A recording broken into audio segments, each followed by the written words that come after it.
Oke, Assalamualaikum warahmatullahi wabarakatuh. Selamat pagi teman-teman semuanya. Hari ini kita masuk ke pertemuan ke-13.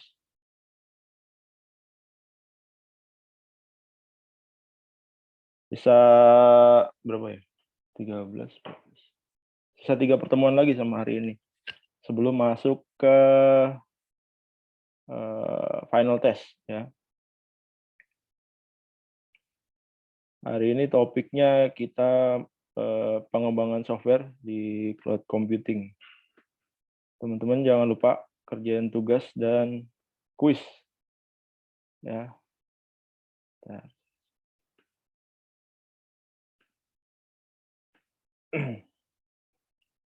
Oke, teman-teman, ini materi kita yang ke-13, pengembangan software pada cloud. Jadi, seperti teman-teman ketahui,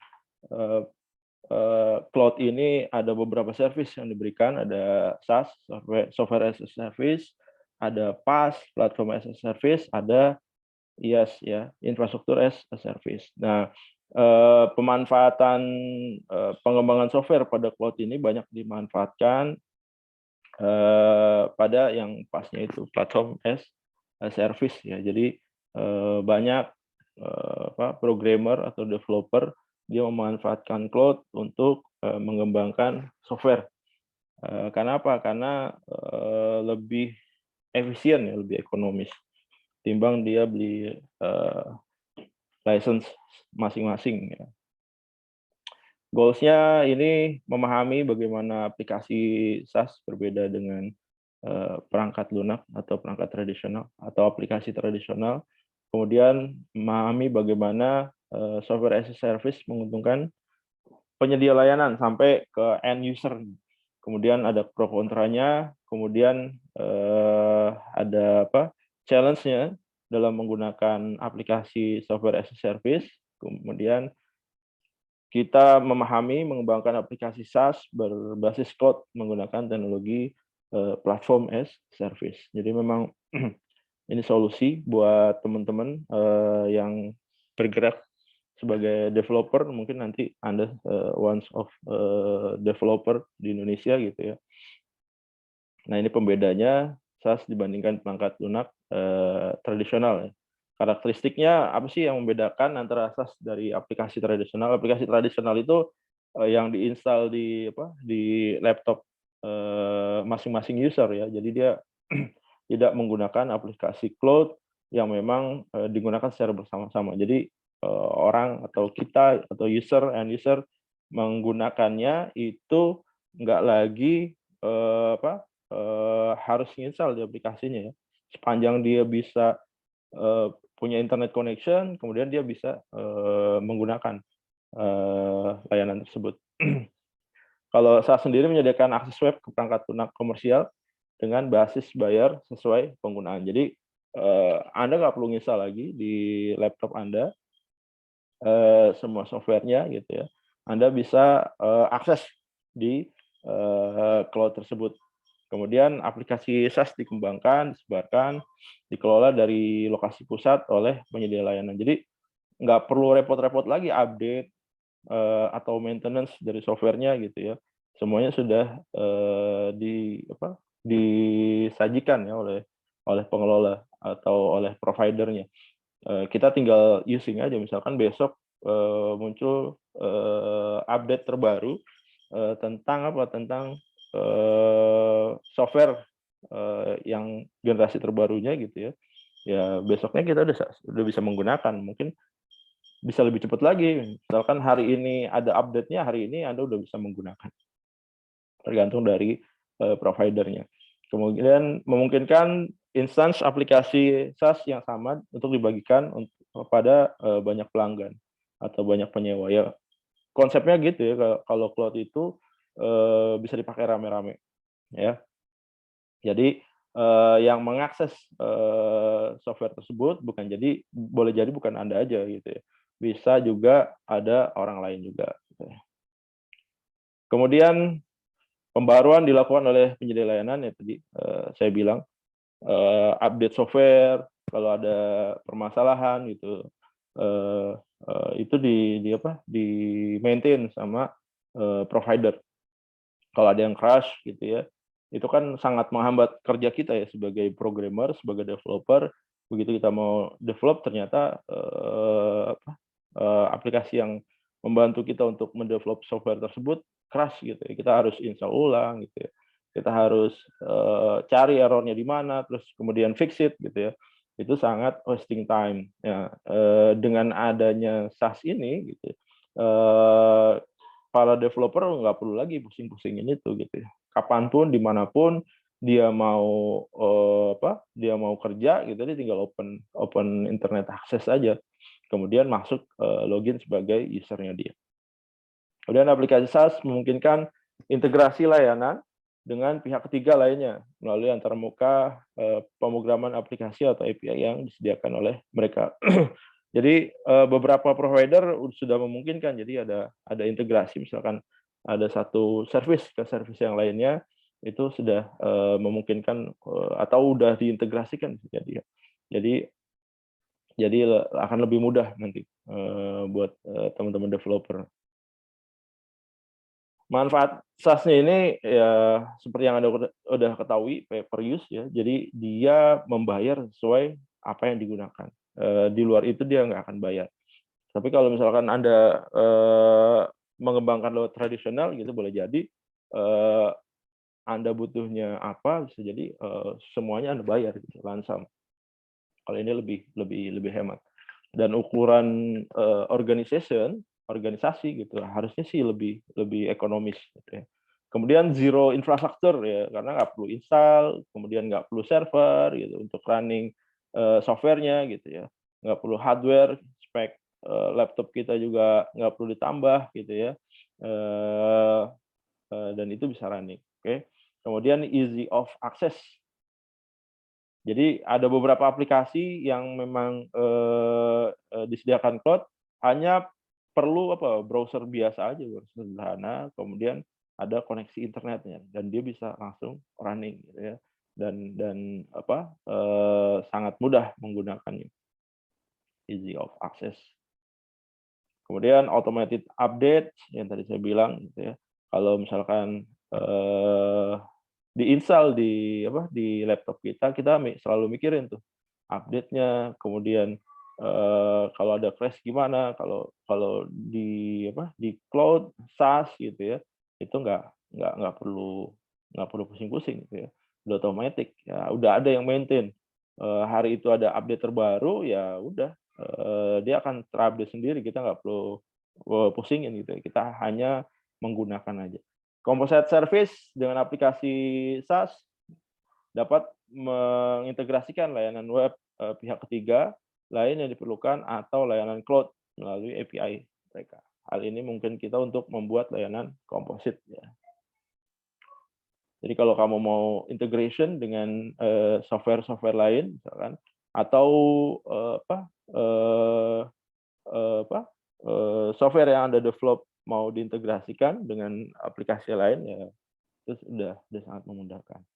Kemudian dynamic scaling, ya, aplikasi SaaS digunakan oleh komunitas pengguna yang beragam. Kemudian beban aplikasinya macam-macam ya, antara satu user dengan user lainnya. Nah itu udah dynamic scaling. Jadi ada user yang menggunakan besar, misalnya komposisinya, ada user yang menggunakan kecil, nanti itu bisa di scaling dengan cepat. Jadi aplikasi SaaS dapat menangani beban tambahan apapun secara efektif tanpa mempengaruhi perilaku normalnya. Jadi nggak jadi lemot gitu ya harusnya ya. Jadi begitu usernya banyak, gitu, dia akan beroperasi sebagaimana mestinya aja, sebagaimana biasanya aja. Jadi nggak ada yang dipermasalahkan. Kemudian Green IT Solution, nah ini ya sebenarnya udah kita bahas juga Green IT Solution. Karena apa? Karena resource-nya di sisi end user-nya itu lebih bisa dihemat, maka otomatis efeknya kalau yang menggunakan ada jutaan atau ada ratusan juta gitu ya, maka akan ada efeknya juga buat bumi ya. di mana tadinya setiap orang perlu server masing-masing, kebutuhan dayanya seberapa besar gitu ya. Kalau dikalikan jutaan orang, otomatis itu akan banyak memakan resource. Nah, ya dengan memakan resource kan kita tahu sendiri, listrik ini diproduksinya lewat apa gitu ya. Ada listrik tenaga uap, ada yang batu bara, ya itu batu bara jadi mencemari lingkungan.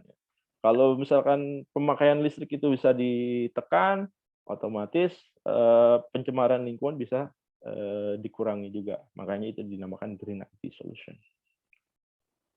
Setidaknya mengurangi lah. Ya. Kesesuaian SAS, ini ada beberapa aplikasi di mana SAS mungkin bukan pilihan terbaik ya. Jadi kalau misalkan Anda menemukan kondisi seperti ini ya solusinya boleh jadi bukan SAS. Yang pertama, beberapa aplikasi waktu real yang memerlukan pemrosesan data yang cepat. Jadi memang kalau kita pakai SAS, lagi-lagi masalah connection juga ya teman-teman ya. Kalau sepanjang internet connection Anda bagus, baik, ya lancar-lancar aja gitu.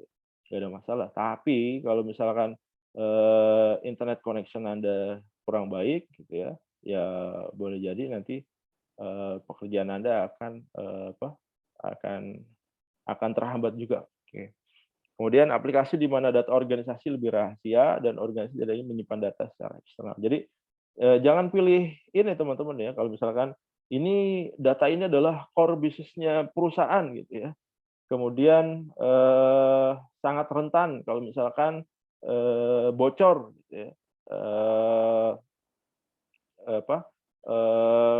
Data ini kalau misalkan bocor, perusahaan tutup. Nah, boleh jadi solusinya bukan SaaS, boleh jadi solusinya bukan cloud, teman-teman ya. Boleh jadi solusinya Anda bangun server sendiri. Atau kalau Anda mau pakai cloud, pilihlah cloud yang tier yang lebih baik ya dalam sisi pengelolaannya. Kita kan tier cloud itu kan ada tier 0, 1, 2, dan 3 gitu ya. Nanti Anda pilih tier yang paling baik. Jangan sampai misalkan data center-nya orang nggak nyari aja udah pada tahu, oh itu data center lokasinya gitu ya. Nah itu sangat rentan ya teman-teman, apalagi menyangkut data core business dari organisasi. Nah itu perlu diwaspadai. Bayangin aja kalau misalkan Google gitu ya, Anda bisa tahu lokasi data center-nya di mana gitu ya. Ya itu gampang banget, tinggal disabotase aja. Listriknya kah atau apanya kah disabotase, nanti kalau disabotase ya udah begitu internet internet connection-nya hilang atau listriknya mati, maka layanan dia akan terhenti.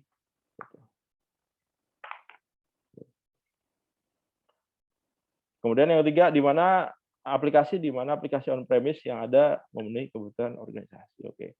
Kemudian ini contoh di mana SaaS pilihan terbaik untuk aplikasi di mana pengguna akhir mencari perangkat lunak sesuai permintaan daripada perangkat lunak berbasis jangka penuh atau license.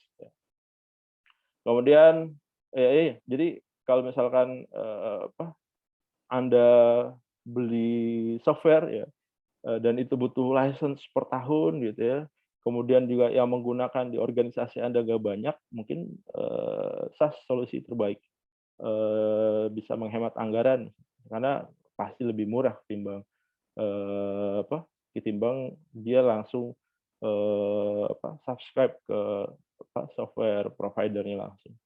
Kemudian untuk perusahaan baru yang tidak dapat menginvestasikan, jadi perusahaan baru gitu ya, dia butuh data center tapi dananya terbatas, nggak punya dana gitu ya, dia cuma punya anggaran biaya operasional, misalkan less than 10 million, less than 10 juta per bulan gitu, jangan bikin data center gitu ya, jangan beli software sendiri, gitu ya. Jadi lebih baik outsource aja, outsource di mana dia harus cuma bayar biaya license, bisa jadi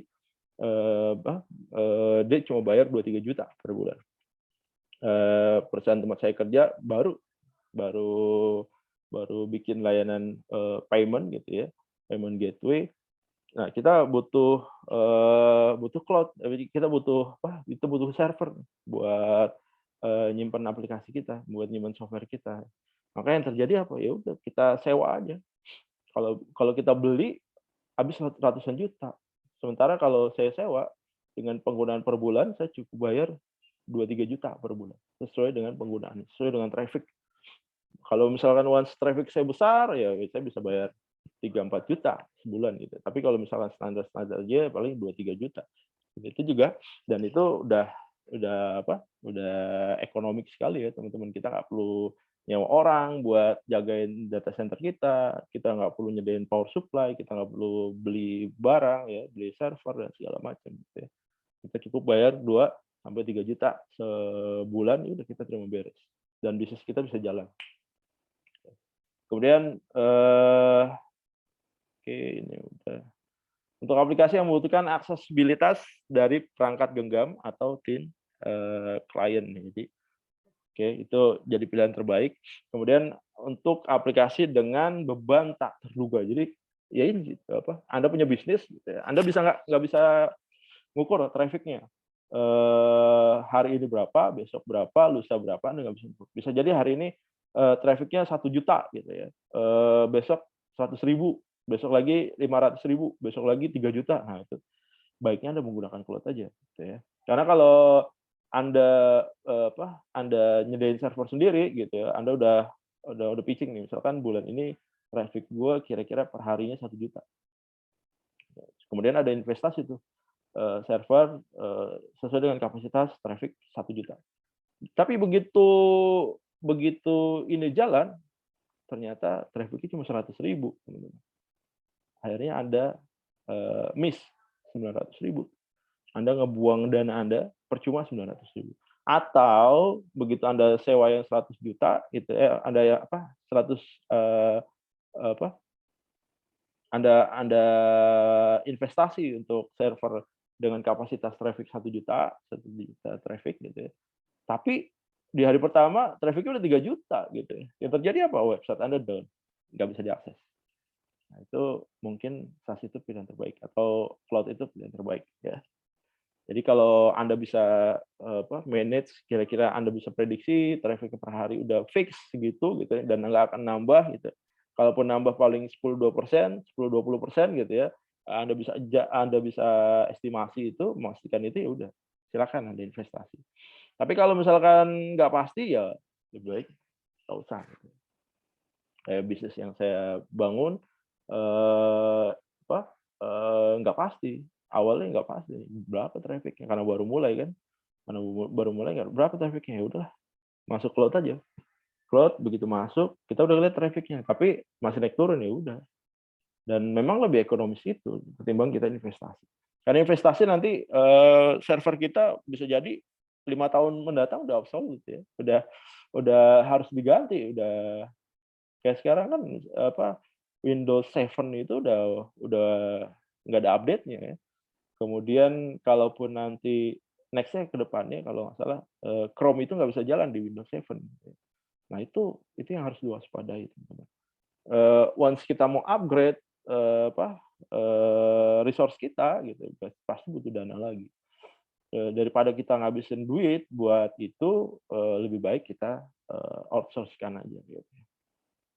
Sama juga nanti larinya ke manpower gitu segala macam.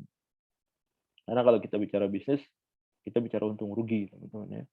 Kalau itu untung dijalankan, kalau rugi nggak usah dijalankan. Jadi jangan buang-buang uang untuk sesuatu yang tidak menguntungkan. Oke, perspektif berbeda tentang pengembangan SaaS. Ya. Model SaaS menyediakan akses web ke perangkat lunak komersial karena aplikasi SaaS disebarkan dan dikelola oleh penyedia layanan atau provider, pelanggan mendapatkan akses ke layanan perangkat lunak tanpa biaya pemeliharaan infrastruktur. Tadi kayak pesan saya itu ya, nggak perlu ada biaya pemeliharaan infrastruktur, platform gitu ya. Kita tinggal using aja, tinggal pakai aja udah. Kemudian penyedia SaaS juga dapat mengurangi biaya pemeliharaan dengan memilih layanan cloud yang sesuai dengan dengan kebutuhannya. Mau IaaS kah, PaaS kah, SaaS kah gitu ya. Mengurangi pengeluaran modal, operasi pemeliharaan server. SaaS dapat digunakan dan dikirimkan dari infrastruktur tradisional atau infrastruktur cloud. Jadi kita cukup invest aja laptop gitu ya, buat ngakses. Para developernya mau development ya udah kita sediain aja laptop sesuai dengan spesifikasinya. Ya. Nanti storage-nya kita ambil di cloud aja. Model penyebaran dan pengiriman SaaS. Yang pertama ada SaaS dari infrastruktur dan platform terkelola. Yang kedua SaaS dari IaaS dan platform terkelola. Yang ketiga SaaS dari infrastruktur terkelola dan PaaS. Yang keempat SaaS dari IaaS dan PaaS. Ya. SaaS dari infrastruktur dan platform terkelola. Model ini menggunakan infrastruktur tradisional dan platform untuk mengembangkan dan menerapkan aplikasi SaaS. Karakteristik cloud akan dipenuhi hanya pada lapisan SaaS nih kayak gini. Ini tenannya, ini share software as a service-nya, ini manage platformnya, nih manage infrastrukturnya. Di dua lapisan lainnya, platform dan infrastruktur, ya karakteristik cloud nggak akan terpenuhi. Ini berarti bahwa infrastruktur dan platform yang mendasarnya tidak diaktifkan oleh cloud, melainkan apa? Diaktifkan oleh platform yang dikelola sendiri. Ya. Tingkat multi tenancy juga sangat rendah dalam model jenis ini. Ketika multi tenancy nggak tercapai pada level PaaS dan IaaS, aplikasi SaaS yang dikembangkan dikirimkan ke pelanggan dalam bentuk model one to many. Jadi satu ke banyak user ya. Pro kontranya apa? Dari SaaS, pro kontra SaaS dari IaaS dan platform terkelola, kelebihannya jenis model pengiriman SaaS ini memastikan lebih banyak keamanan pada data pengguna karena infrastruktur dan platform dikelola oleh penyedia SaaS. Ya. Kemudian penyedia SaaS mendapat kendali penuh atas infrastruktur dan platform pengembangan. Kemudian nggak ada masalah vendor login, aplikasi dapat dengan mudah dipindahkan ke infrastruktur lain tanpa modifikasi yang besar. Kontranya banyak overhead, biaya pemeliharaan, gitu ya, biaya maintenance. Gitu. Kemudian penyediaan layanan penyedia layanan harus investasi lebih banyak pada infrastruktur. Model ini nggak cocok untuk perusahaan pengembang SaaS yang tidak memiliki banyak investasi. Jadi nggak cocok buat perusahaan-perusahaan developer. Ya. Kemudian karena lingkungan pengembangan dikelola oleh penyedia layanan, ada biaya tambahan untuk menjaga skalabilitas dan ketersediaan aplikasi. Kemudian pemanfaatan sumber daya akan sangat rendah kontranya ya. Kemudian yang kedua ada SaaS dari IaaS dan platform terkelola. Jadi dalam model pengembangan layanan jenis ini, penyedia SaaS dapat menggunakan infrastruktur yang disediakan oleh penyedia IaaS manapun. Ya. Penyedia infrastruktur dapat berupa penyedia IaaS publik atau swasta. Infrastruktur publik akan dipilih jika aplikasi SaaS tidak memerlukan keamanan lebih terhadap data. Kemudian jika aplikasi membutuhkan lebih banyak keamanan dan pada saat yang sama banyak pemanfaatan sumber daya, maka dapat memilih model IaaS private atau private IaaS. Ya. Di model ini, multi tenancy akan dicapai pada infrastruktur dan lapisan aplikasi, ya. Manage platform dan share IaaS-nya. Penyedia layanan harus mengelola platform, pengembangan mereka sendiri karena infrastruktur diberikan oleh pihak ketiga. Jadi infrastrukturnya dikelola sama third party. Ada kemungkinan vendor login di lapisan IaaS. Kelebihannya apa? Kelebihannya memastikan sumber daya yang tinggi di tingkat infrastruktur, mengurangi investasi modal pada infrastruktur karena dikelola pihak ketiga, investasi modal dapat dikurangi. Kontranya ada biaya tambahan dalam memelihara platform. Kemudian harus mengaktifkan fitur yang sangat scalable dan tersedia secara manual. Ada kemungkinan vendor login di lapisan infrastruktur. Yang ketiga ada SaaS dari infrastruktur terkelola dan PaaS. Ini model seperti ini ya. Ini share IaaS-nya, ini share PaaS-nya, ini manage infrastruktur. SaaS dapat dikembangkan dan dikirimkan dari infrastruktur yang dikelola sendiri dan PaaS bersama. Biasanya aplikasi yang dikembangkan menggunakan model ini akan dideploy sebagai aplikasi on-premise. PaaS yang digunakan di sini umumnya adalah PaaS private PaaS. Oke. Dalam model penyebaran komunitas, infrastruktur akan dikelola oleh organisasi, bisa jadi internal atau eksternal. Platform pengembangan PaaS dapat diakses sebagai layanan oleh organisasi yang berbeda. Bisnis model ini mengurangi overhead dalam mempertahankan platform. Fitur khusus SaaS seperti skalabilitas dan ketersediaan tinggi akan ditangani oleh fasilitas itu sendiri. Namun biaya pemeliharaan infrastruktur akan tetap tidak terselesaikan. Bisnis model ini juga memberikan keamanan yang tinggi pada data. Ya, kelebihannya, skalabilitas dan ketersediaan aplikasi akan disediakan oleh PaaS secara default, jadi penyedia SaaS dapat konsentrasi pada pengembangan aplikasi.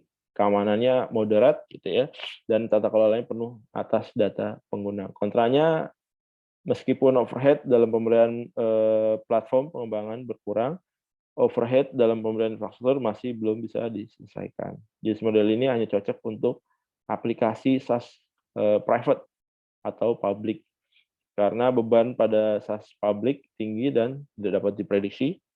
Ya, menyedia layanan mungkin harus membeli infrastruktur tambahan baru untuk menangani beban tambahan. Ini mungkin untuk perusahaan, ini nggak mungkin untuk perusahaan pengembangan SaaS yang kecil. Jadi memang skalanya harus middle up. Ya. Ini SaaS dari IaaS dan PaaS. Kelebihannya apa sih? Kelebihannya model pengiriman terbaik yang sesuai dengan aplikasi SaaS publik, memastikan pemanfaatan sumber daya yang tinggi karena memungkinkan multi tenancy di semua lapisan. Ini mendukung aplikasi Green IT ya, bukan Green Tea, Green IT. Penskalaan dinamis penyedia IaaS dan PaaS memastikan skalabilitas aplikasi yang tinggi. Perusahaan pengembang SaaS nggak perlu khawatir tentang skalabilitas aplikasi. Kemudian ketersediaan aplikasi yang tinggi dijamin oleh replika dan mekanisme pencadangan dan pemulihan yang disediakan oleh penyedia layanan. Nggak ada biaya tambahan dalam pemeliharaan infrastruktur dan platform. Ya. Kemudian kontranya apa? Karena jenis model ini kebanyakan digunakan oleh model IaaS dan PaaS public, aplikasi yang akan di-hosting sebagai aplikasi off-premise. Jadi nggak ada tata kelola atas data pelanggan. Ada kemungkinan serangan penyewa silang, jadi masing-masing penyewa bisa saling crossing ya, karena multi tenancy diaktifkan di semua level aplikasi. Jadi kebocoran atau isu security-nya lebih pada sesama internal organisasi pada SaaS dari IaaS dan PaaS.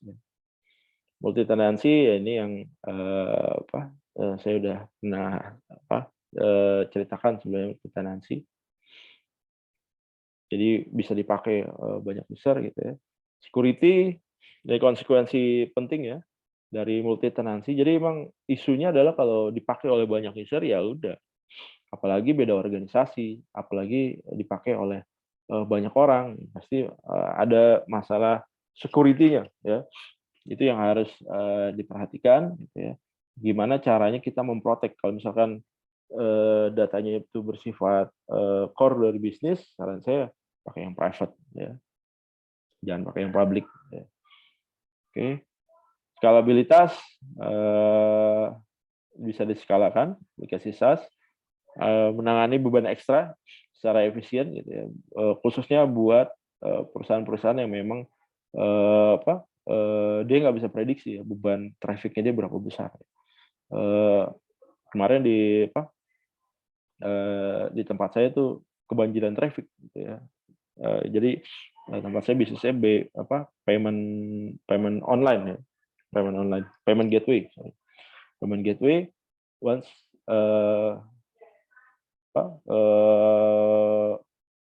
inquiry gitu ya. Once traffic kita penuh gitu, server kita down. Tapi dari sisi transaksi normal gitu. Pas dicek ternyata ada service inquiry. Jadi setiap user itu ada satu provider mitra kita, dia sebelum melakukan transaksi dia melakukan inquiry dulu. Jadi dia melakukan inquiry daily gitu ya. Nah itu menyebabkan traffic dari sisi payment gateway-nya ini kepenuhan gitu ya. Dan kalau pakai cloud tuh gampang gitu, skalabilitasnya Misalkan, wah ini over nih, ya udah kita tinggal nambah scale aja, nambah node-nya misalkan. Itu lebih cepat gitu ya. Kalau misalkan Anda pakai investasi sendiri, ya itu akan lama teman-teman ya mengatasi hal tersebut. Ternyata traffic Anda banjir gitu ya. Waduh, gimana nih caranya? Ya Anda harus beli server lagi buat mengatasi itu gitu ya. Untuk mengatasi kebanjiran traffic itu. Dan itu waktunya lebih lama. Tapi kalau kita dengan cloud gitu ya, kita tinggal hubungi penyedia layanan aja atau malah kita menggunakan pay per use aja. Jadi once dia traffic-nya tinggi ya udah kita santai-santai aja gitu. Paling nanti di akhir bulannya kita lihat, traffic tinggi banget nih. Karena apa? Karena tagihannya pasti membengkak. Ketersediaan nih kalau dia data center 99%. Jadi biasanya ada di SLA-nya berapa persen ketersediaannya. Kayak kemarin kejadian kebakaran di gedung cyber gitu ya. Ada satu perusahaan atau beberapa perusahaan cloud yang kena impact-nya atau beberapa perusahaan hosting kena impact-nya ya. Ada yang memang kena impact-nya cuma 1 menit gitu ya. Begitu 1 menit kebakaran dia mati, kemudian setelah itu di up lagi. Entah itu dia punya DRC atau enggak gitu ya, atau memang terdampaknya kecil gitu ya. Kalau punya DRC lebih baik lagi, misalkan dia satu lokasi servernya down gitu ya, maka lokasi server yang lain di DRC yang lain itu akan membackup dan datanya mirroring. Jadi kita sebagai user, Anda sebagai pengguna gitu ya, data-data private Anda di tempat tersebut maka tidak akan hilang. Jadi tetap bisa digunakan. Walaupun Anda ngerasain down-nya, ada yang down-nya 1 detik, 1 menit, ada yang 1 jam gitu ya, ada yang 1 bulan, ada juga yang kemarin 1 bulan ya. 1 bulan dia nggak bisa up gitu ya, udah resah gitu ya. Penggunanya udah resah, apalagi penggunanya bisnis. Kalau misalnya 1 bulan dia loss berapa besar gitu ya. Omsetnya 1 hari misalkan 5 juta kali 1 bulan udah 150 juta ya. Ya terus kalau Anda nanti nyewa cloud, Anda harus perhatikan aspek-aspek tersebut ya. Kegunaan ya, tantangan baru untuk diperkenalkan oleh aplikasi SaaS adalah dukungan multi perangkat ya. Yang perlu diperhatikan ya dalam mengakses aplikasi SaaS tersebut ya. Dari laptop, ponsel, tablet, handphone dan segala macam ya. Smartphone gitu ya. Pendaftaran layanan mandiri gitu. Ini self service gitu ya. Tahun lalu saya punya bisnis hosting gitu ya. Kemudian saya sediain juga tuh software self service jadinya. Ada namanya OHMCS-nya. Buat daftar, jadi orang begitu register layanan hosting saya, dia kemudian tinggal pilih paket-paketnya, mau yang berapa giga gitu ya. Udah pilih, kemudian dia melakukan transfer, nanti begitu ada notifikasi transfer, saya dapat notifikasi tuh lewat email. Bunyi tring gitu ya. Dilihat, ada yang nyewa nih 1 giga gitu ya. Dilihat juga nanti begitu dia melakukan transfer uang, ada muncul notifikasi lagi gitu ya. Di-match-in, kita cek rekening kita udah masuk belum, kalau udah masuk udah tinggal kita approve aja buat activate. Nah, dengan itu ya udah bisnis jalan gitu ya. Kita nggak perlu pusing-pusingin, itu usaha yang sangat menguntungkan ya kayak gitu. Kita nggak perlu dipusingin masalah pemeliharaan gitu ya. Kita cuma manage itu aja, cuma approval gitu aja ya. Penagihan otomatis juga sama gitu ya. Saya setting di WHMCS-nya itu langganan dia recurring berapa lama langganan. Ada yang sebulan, ada yang 3 bulan, ada yang 1 tahun gitu ya. Nanti begitu time limitnya mereka habis, misalnya dia langganan cuma 3 bulan, maka seminggu sebelumnya udah kirim notifikasi tuh email. Masa berlaku aktif akun Anda sisa 7 hari. Besok email lagi sisa 6 hari, 5 hari, 4 hari, 3 hari, 2 hari, sampai 1 hari gitu ya. Kalau dia sampai hari H, besoknya misalkan nggak dia perpanjang gitu ya udah cut otomatis. Tapi kalau misalkan diperpanjang ya sama, lihat ada notifikasinya juga, ada kiriman uang gitu ya untuk invoice sekian gitu. Kita tinggal cek aja, bener nggak nih, uangnya masuk atau enggak. Kalau udah masuk ya udah tinggal approve. Akhirnya jalan lagi gitu ya. Pembaharuan nggak terganggu ya, ini yang tadi saya bilang itu kalau kita pakai cloud ya udah kita pasrahkan aja sama providernya, biasanya dia yang mengelola. Nah, dan di SLA-nya udah masuk gitu ya. Kalau misalnya ada updating sesuatu gitu ya, itu dilakukan di jam berapa sampai jam berapa. Yang diperkenankan. Di luar itu accident. Kalau misalkan dia mati di jam 5 sore, itu dianggapnya accident, bukan perawatan. Dan accident itu masuknya berapa persen ya probability-nya? 1 menit, 1 detik, atau berapa jam gitu ya. Dan kalau misalkan pembaharuan ini berapa lama? Di jam berapa yang diperkenankan? Nah itu biasanya masuk di SLA. Integrasi layanan gitu ya. Ini yang aplikasi baik. SaaS itu bisa integrasi menggunakan API, kemudian didukung lagi sama SOE dan segala macam. Kemudian ini pengembangan perangkat lunak cloud aware menggunakan teknologi PaaS. Mungkin kan model layanan cloud yang banyak digunakan yang memungkinkan pengembang mengembangkan aplikasi secara online. Jadi kalau biasanya banyak digunakan oleh developer company. Dia nggak perlu install perangkat lunak kelas berat di laptopnya dia, karena bisa jadi kebanyakan diinstal ya otomatis lemot juga ntar lama-lama ya. Oke, kemudian karakteristik yang meningkatkan adopsi platform as a service. PaaS menyediakan layanan untuk mengembangkan, menguji, menyebarkan, menghost, dan memelihara aplikasi di satu tempat. Jadi dari situ dia bisa ngelakuin anything. Bagian besar penyedia layanan menawarkan polyglot PaaS di mana para pengembang dapat menggunakan berbagai lingkungan pengembangan aplikasi dalam satu lingkungan pengembangan terintegrasi atau IDE.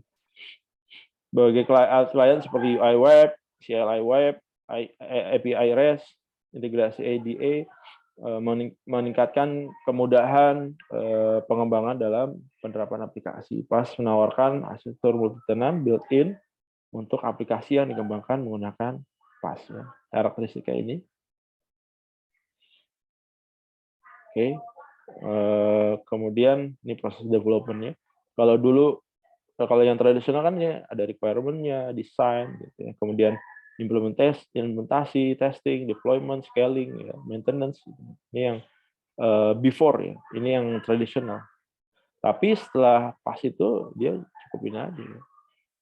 Testing sama scaling-nya itu udah masuk di PaaS-nya itu ya.